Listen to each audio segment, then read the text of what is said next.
बंगमुंडा थाना बोरोबाहाल गाँ निकट में सड़क दुर्घटना कंटाबांजी डाक्तखाना जड़े गुरुतर अवस्था भर्ती होता मिली वर्तमान सूचना।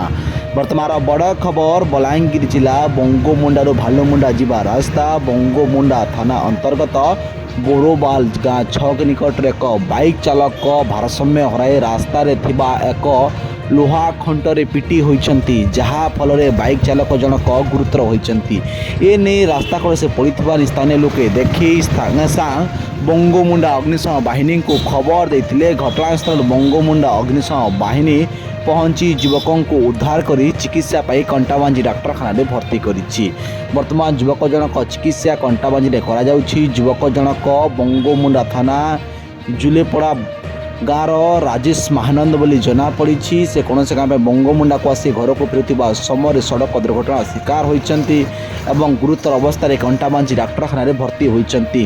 घटनास्थल बंगमुंडा पुलिस पहुंची अधिक तदंत आरंभ करिछि। बंगमुंडा पुलिस बाइक जबत कर तदंत जनापड़ी।